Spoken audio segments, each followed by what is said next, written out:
क्या आप एक कमज़ोर बच्चे के पेरेंट हैं? वो बच्चा जो किसी एक्टिविटी में हिस्सा नहीं लेता, हड्डियाँ वगैरह कमज़ोर हैं, तो आपको एक ऐसी ताकतवर रोटी बनाना सिखाती हैं जो बच्चे को हेल्दी करेगी और तमाम कमज़ोरी भी दूर कर देगी।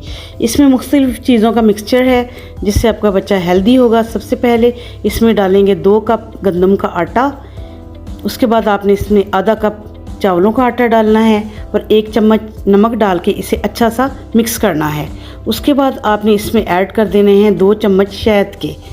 उसके बाद 2 अंडे डालने हैं और दूध से इसको गूंदना है अच्छा सा। ख्याल रहे कि इसमें पानी की एक बूंद भी आपने नहीं ऐड करनी। दूध से गूंद के आपने इसको रख देना है तकरीबन आधे घंटे के लिए।